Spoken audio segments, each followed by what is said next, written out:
It's quite good.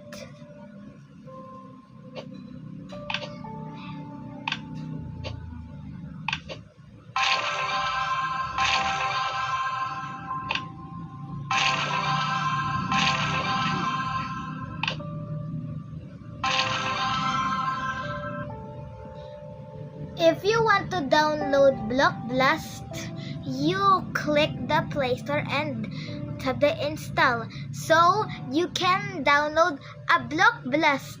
So you can get a new high score. So you have to download a Block Blast. So you can play this every day. And then look at my score. Don't forget to download Block Blast. You should download Block Blast if you want. So, bye guys!